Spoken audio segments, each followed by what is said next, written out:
Welcome everybody to the Jackson Municipal Podcast Series. Today we have Ward 6 candidate Lee A. Scott. The first question that we're going to get into is what inspired you to run for city council and what's the first issue you want to tackle if elected? Well, that's a great question, Ray. First of all, thank you for having me, man. So what inspired me to run for city council is seeing the nature of what's been happening in my community. As someone who has lived in Ward 6 for the last 20 years, I've seen over time how we have experienced divestment and have experienced a lack of a plan to really move our communities forward. And so I got the opportunity to go to college outside of Jackson, and the city I lived in was Tulsa, Oklahoma, and I saw how people were doing a lot of investment in different communities. And I always had this in my mind, man, I would love to see something like that happen in Jackson. And so, in coming back home, I started realizing that we got a lot of work to do. There's a lot of opportunities that we have in our city, and so I got involved by serving in different ways and in different organizations throughout our city, and tried to be really intentional about that, and started learning. Hey, we got some stuff going on. But we just need to build that out and really try to make it better. And so I want to be a bridge for folks in our community to get things done and work with them to make our community better. What life experiences have shaped the way you lead and make decisions? That's a good question. Um, for me, very early in life, probably as a teenager, this happened to me quite a bit. Um, I would be put in situations where I had to either advocate for something or lead people or do different things. And personally, that's not something that I like to do. I like to pass the buck a little bit and let other people do the work.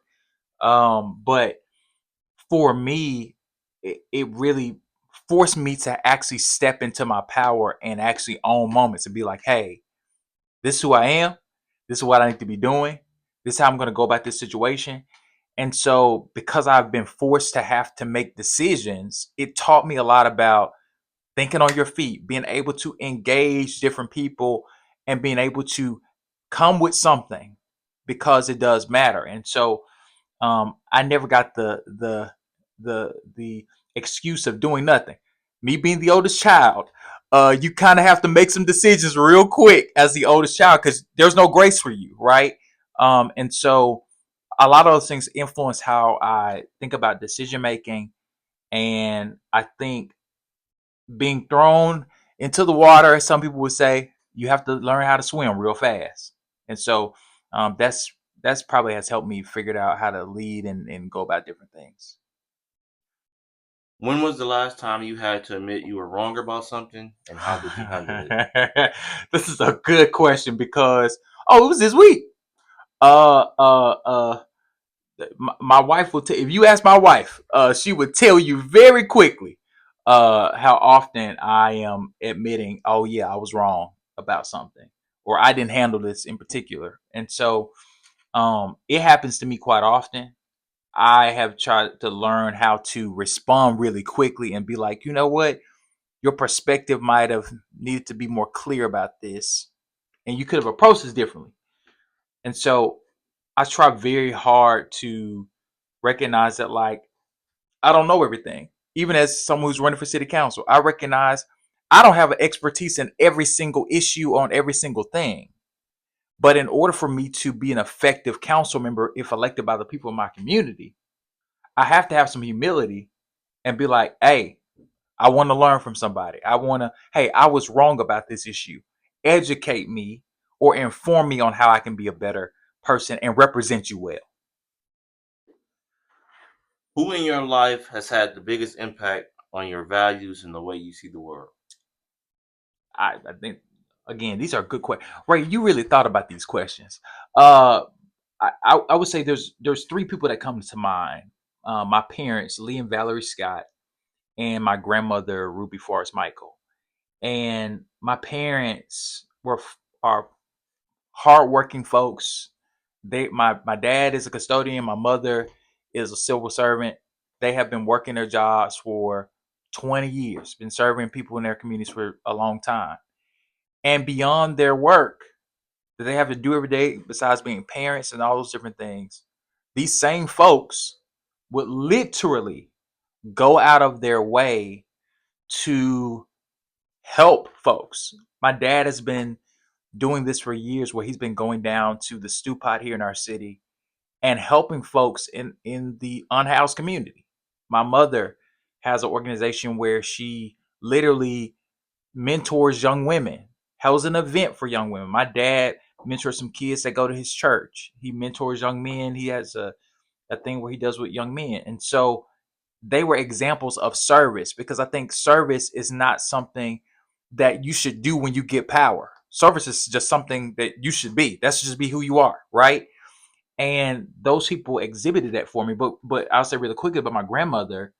She is the quintessential hardworking, hey, bold. I'm gonna tell you what I feel, what I think, and she's about the business. Even yesterday, we were at the St. Patrick's Day parade, and my grandmother was out there canvassing like nobody's business. She was very proactive in how she was engaging with people, and that boldness has influenced me. It showed me that all of us have something to contribute to the world in our own unique way, but all of us have something that we can give and serve in our communities. It doesn't matter our background or our experience or who we are. It matters that we are engaged in doing the work of service. And so these people inspire me. I try to make them proud every single day. And I'm very focused on trying to make, I don't think I have to prove anything to them, but just really making them proud because they've affected how I see the world. What's a challenge you faced that changed the way you approach problem solving? Oh, that's a good question. Um, you know, in the work that I do every day, we're working with high school students and college students.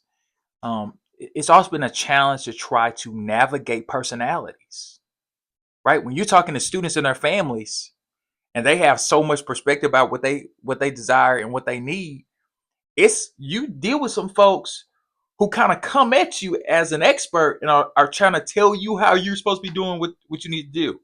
Hey, I need this for my child, or I need this, I need this, I need this. And oftentimes when I'm dealing with those challenges, I often have to catch myself and say, okay, Lee, this might be a learning moment for you. This might be a lesson for you in how to engage or diffuse a situation where somebody believes a particular thing. So if you don't know the answer or your answer is not satisfactory, you can always go and get your director. And so I, I'm often put in a situation where I'm asked a lot of questions in the space that I work in.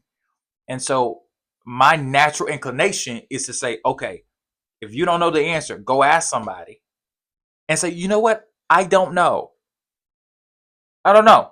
Let me go find an answer for you so that we can help move this conversation forward. And I think the people in my community need a council member that will say, you know what? I don't know the answer to this. Or I'm not completely sure about this. So let me go find the answer for you. What's a challenge? Oh, if you weren't running for office, what's something you'd still be doing to help out your community? Oh man, I'll still be doing the work I'm doing today, helping high school and college kids. That demographic is so important to our communities and so important to our city, because if we don't invest there, we're going to continue to deal with some of the issues that we are dealing with. And so me working with high school students and talking to them about college and talking to them about career and talking to them about how they can change their lives. I literally say to students all the time, hey, what happens after this moment in your life, like you, you can go in any direction. We talk about from CDL, I said it last week to somebody, from CDLs to being a surgeon. That is success. We want success. My parents are successful people because they found a way to contribute to their society and take care of their families. But they ultimately were people that understood, hey, this is my lane. And so I think I'll continue to do the work of engaging students and their families and trying to help families and students find their lane and how they can contribute to our society. If you had to make tough budget decisions, how would you prioritize spending to make sure that the people of Jackson get the services they need? That's a good question. One of the things that I've been thinking about, and even in contemplating this moment, our city is at an impasse, right? Where we're going to have to make some tough decisions. I think we must prioritize basic services. And what I mean by that is we got to prioritize water and sewer. We got to prioritize, hey, making sure that the energy companies in our that serve the people in our communities provide services. We got to ensure that folks have access to the things like being able to drive on our streets, right? Like my thought process about that is, let's start with the essential things, the at home stuff, water, sewer, ensuring that folks have access to lights, all those type of things. And then we can have some conversations about, okay, where right now can we either sustain something or put off something. For instance, we were talking a little bit earlier about just our parks in our city. There are ordinances related to our parks. There are some things that we need to do to improve our parks in our city. If we don't have the money to do it, we need to be having some creative conversations about legal ways that we can actually address those issues and making sure people have access to the things they need. And I think for me, it's always going to be, hey, we need to fulfill our mandates, which is making sure folks have access to water. I mean, you can't get around that. Making sure that people can flush their toilets, making sure like that's something that's almost a non-negotiable for me. And so I think that that's important. And the other things are kind of, they're difficult to say no to, but we should be able to negotiate and have conversations, especially among the council, on be how we can address this and take care of those things that people care about. How will you stay connected with the people in the community to make sure they feel heard and even after election season is over? Sure. This is a good question because it's something that I've personally been contemplating and thinking how it could be done. I'm to be very frank, I'm of the mind that we need to look at every option. Meaning, if it's social media stuff, I mean, obviously I need to continue to post things on social media if I'm their city council member, doing live streams, hosting community meetings, actually showing up at some community events that are already going on in our community. Because I think some of problems we have is sometimes elected leaders want the event to be centered around them instead of just showing up. If somebody invited you to come to an event, if you have the time and have the resources to come. And so I'm going to really try to show up at stuff that I've been invited to. If I have the time and I have the opportunity to, I'm going to try to show up. I really, really want to continue to do not necessarily door knocking, but some form of it. I've really been having a discussion with my wife and just different folks about what it will look like to have some continuous canvassing in some way, shape, or form. It may not be every single week, obviously not. But if there's like once a month or every other month, I do some walking in a particular neighborhood within the ward and just knock on people's doors and say, hey, it's Councilman Scott. I don't know if you voted for me or not. It's cool. Hopefully you did. But if you didn't, what are some things that's going on?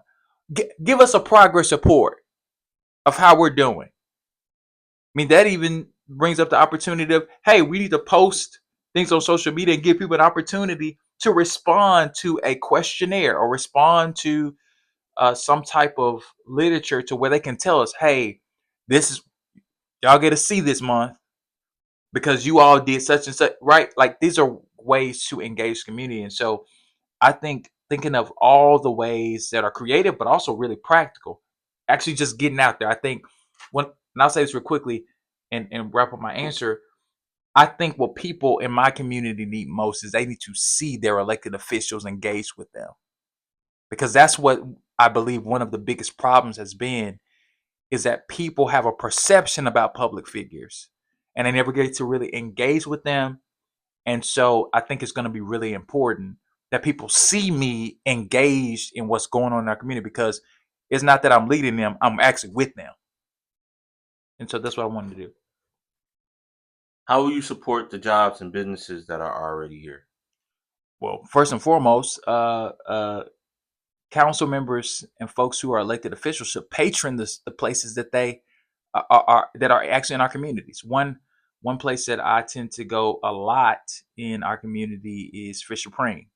It's right up the street from my family's home, right? Like the community we live in, literally, there's a locally owned restaurant that's right there.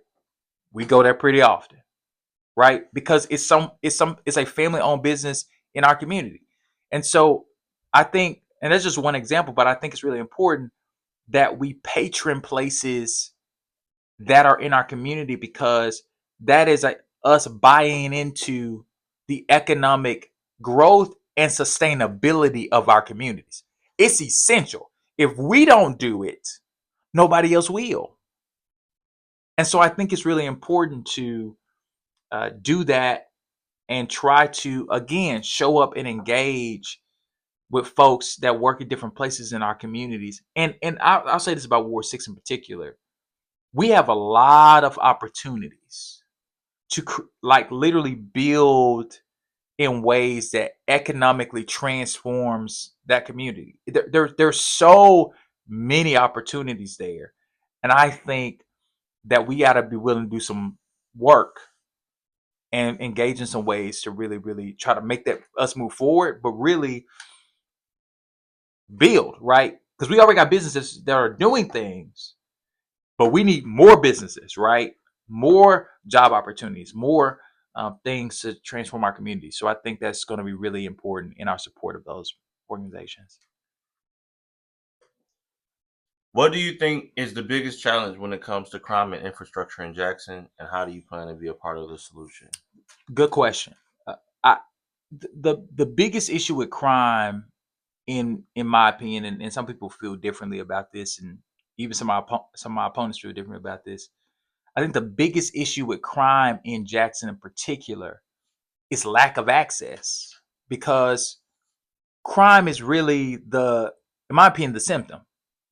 It's not the root cause. I don't think that it is the the the the main source of our problem, because particularly in Ward 6, we have a lot of spaces where folks do not have access to grocery stores. We have drastic food insecurity in Ward 6. We do. And so when you think about the fact that there are certain corridors within our community that literally are just buildings, that now they may have some disrepair and different things like that, but they are just buildings that could have businesses in them, but they're just buildings. Literally, Terry Road is buildings. I mean, it's just nothing but buildings down that street that literally we could have 50, 60 locally owned businesses in those communities. And I think if we're going to be address the crime issue, we got to be willing to do the work of investing into people so they can start businesses and grow their own communities. One of the things, and I didn't say this, but I think it's really important, and it's a part of the infrastructure problem too, is if we get businesses in these places, it helps with economic development. It helps with economic growth. It helps, and we, a lot of people think about this issue, and I'll wrap up my answer. But a lot of people think about this issue in terms of, well, if it's unsafe, we shouldn't start a business there. Well, I think we got to reverse engineer our mindset. If you do start a business there, and you get the people invested in that business, they'll do the work of patroning that business, but they'll also do the other part, which is ensuring that your business is sustainable in that community. We pretend like people don't already have businesses in our community. There are folks that got businesses in our community that have not left. They are still there, but they have a different mindset. We have to have a growth mindset when it comes down to this. And I think the main thing I want to say was, We got to get back to investing into the youth programs in our city. We got to do it because again, that's your workforce. That's where your economic sustainability is going to come from, is investing into young people in our communities and giving them access to workforce development programs, all these different things. Like these things are essential, but What specific policies or ordinances do you plan to introduce or advocate for that will directly benefit the residents of Jackson, and how do you plan to gain support for them? sure. Well, obviously, I said I've been saying it a lot over the last few months. Council members got to be able to count. We got to be able to count. And one of the things for me is I don't think it's just about introducing new ordinances. I think we need to enforce the ordinances that we already have on the books. I mean, we were just talking about this earlier about, again, going back to parks. There's a bunch of ordinances related to parks. There are more than likely a bunch of ordinances related to building codes, right? There's a lot of ordinance related to zoning. There's a lot of ordinance related to, I mean, we go on and on about commercial properties, about residential property. Like we have ordinances on the books about parking, right? We need to enforce the ordinances that we have. Now, if there needs to be amendments to these ordinances or changes or ordinances need to be rewritten, we need to look into that. But I think we have to figure out how to ensure that all of us on the council recognize that we have to actually be about the business of enforcing the laws in our city. Now, does it mean that we're being brash or harsh? No. What it means is that we are taking the things that we have passed as a body seriously and taking seriously what previous councils have done related to what should be happening in our city. And I think in order for us to move forward, we got to do that better. We got to get better at that because introducing new ordinances and you're reiterating that something that's already there, it's kind of like, what was the point? Or excuse me, did you actually read what's on the books? That's the big question. And so I think it's it's really important for us to actually do some analysis of that. With the city's budget constraints, how do you plan to ensure that resources are allocated effectively while maintaining essential services and addressing community needs? That's a good question. I think it goes back to uh, something I was saying earlier that like we have to ensure that the Jacksonians get basic services. It's it's not even a negotiable thing. We got to ensure that because in order for our city to move forward and people to rebuild confidence, they have to know that their council is doing the work of ensuring that they have access to the things that they actually need. That the council is willing to work with the mayor, and the council is willing to engage our state legislators. The council is willing to engage, and the mayor is willing to engage the county, right? Like we have to do those things. And so um understanding that we only have so much money, right? We only have so much revenue. I want us to look at, okay, let's come up with a list of priorities as a council. Because I think again, going back to my point, we got to be able to count. Because I know it's important to me, but there's six other people on the council that have things that are important to them and things that are important to the constituents. And so my thought is, if we're going to have conversations beyond the mandatory things that we need to fulfill, how are we going to do it? Does this benefit your community and my community together? Does this only benefit a certain part of Jackson, right? Does it benefit all of Jackson? Like we want to have these type of conversations, and so I want to really have authentic and honest conversations with my colleagues if I'm the councilman for Ward 6 about, hey, I know that you all feel that this certain thing should be happening in your community. But in order for you to get my vote, I need you to understand that that does not benefit the people in my community. So what can we come together on so that the people in our community, our both of our communities alike, can benefit from the decision that we make, and people respect our decision because we actually were willing to do the work of engaging to try to make all of Jackson better in the process. What strategy will you implement to ensure transparency in your decision making?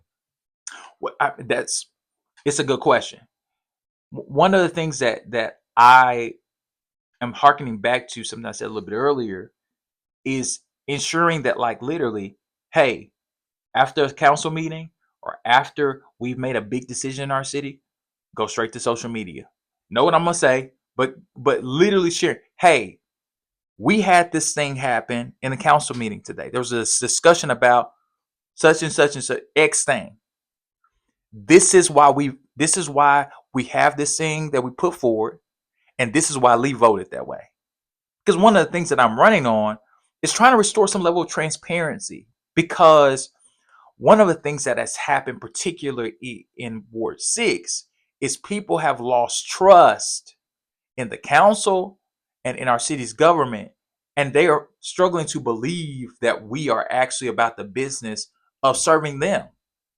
And so I really, really want to use social media, use emails, use, again, going back out and engaging folks in our community, having community meetings, showing up at events that I'm invited to, and saying, and if they give me a few minutes to share with people in the public, not taking that time to self-aggrandize, but I actually get up there and say, hey, hey, it's Councilman Scott here. Thank you all for allowing me to be here. I'm really honored.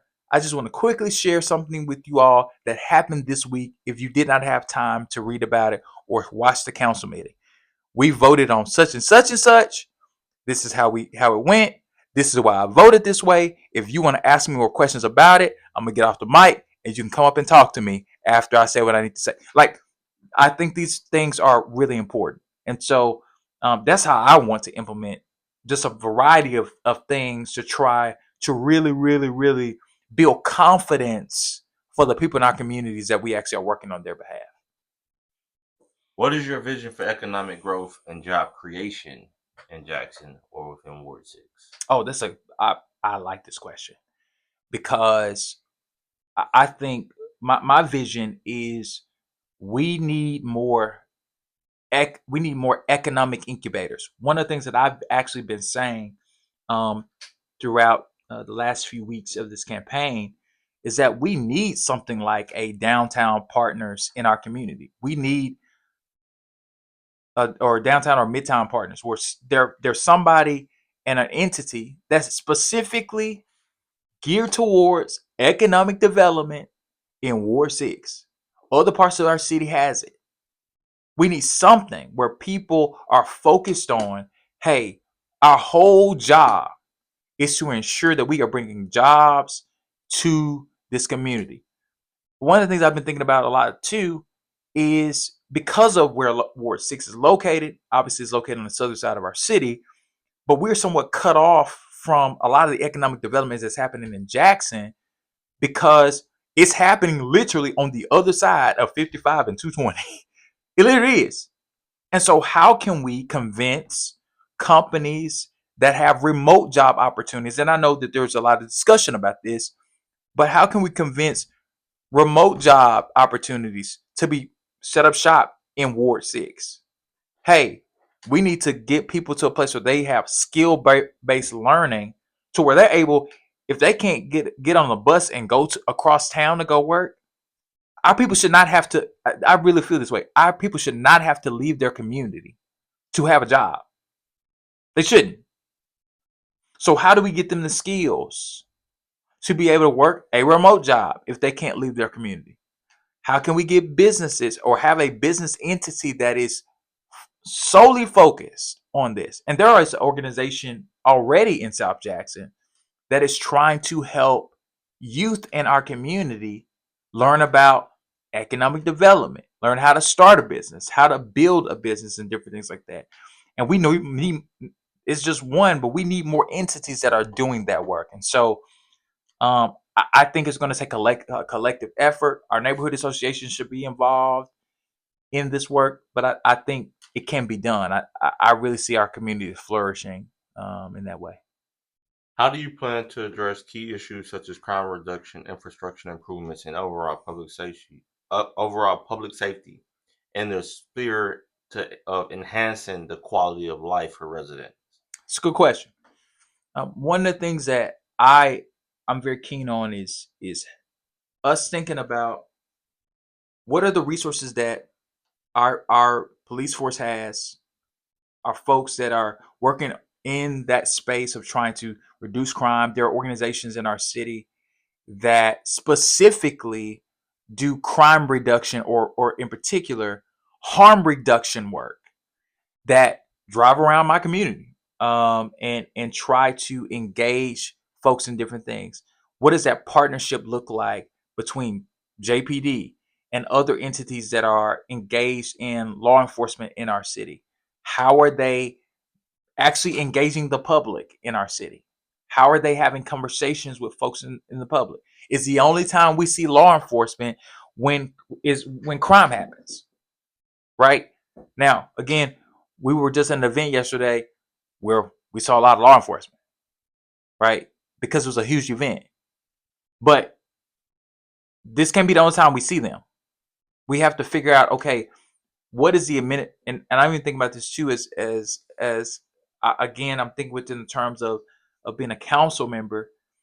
How do I work with my other members of the council to engage the incoming administration? Hey, can you get your officers out in our communities?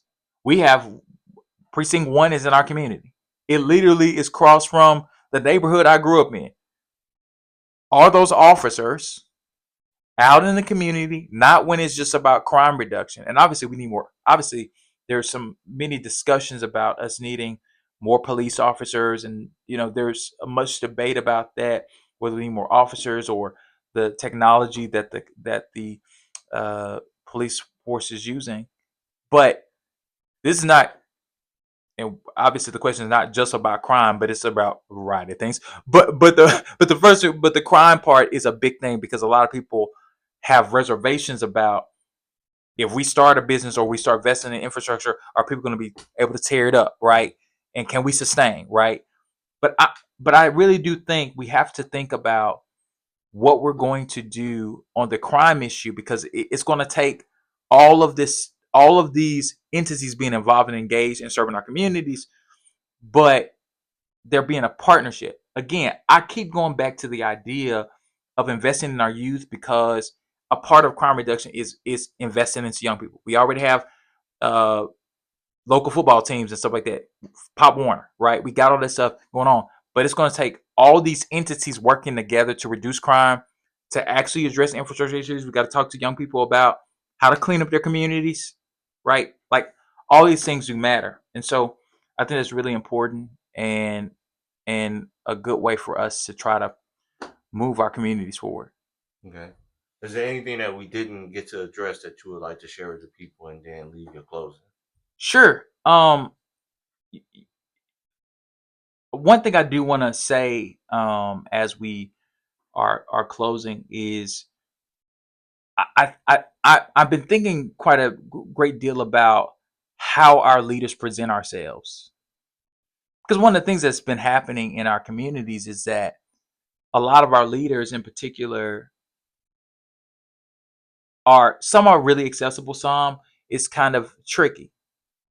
I'm just thinking about how do I want to present myself to the people that I want to represent. And one of the things that um, a woman, this actually happened to me actually a few weeks back. I was at an event, and this woman came up to me and she said, "You running for the seat?" I said, "Yes, ma'am." And she said, Miss Green actually, she lives in my community, and she said to me, she said, "Lee, if I vote for you, do not embarrass me." And I really took that to heart, because one of the things I think is really important, and what I took from them when she said that is that what she's asking me to do is represent her well. If I give you my vote, you need to represent me well. I'm not asking you to be perfect. What I'm asking from you is to represent me well. And so I think the main thing that I want people to know is that I believe in doing things with excellence. I believe in being efficient.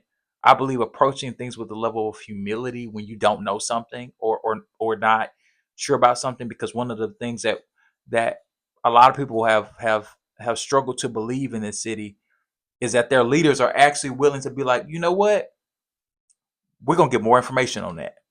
We're gonna check back on that. And so I really, really want people to know that if they elect me as their council member, I will approach this work as service because that's what I believe in. I've been serving people all my career.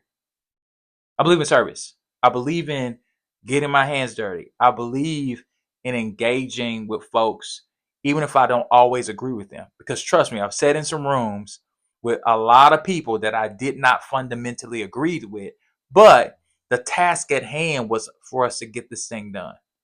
And so I bring experience, I bring a level of courage, and I believe that I'm the right candidate for this time. And so thank you for having me, Ray. It was a pleasure. Y'all make sure y'all get out and vote April 1st. Uh, you can find your information on the Jackson Municipal website. Thank you much.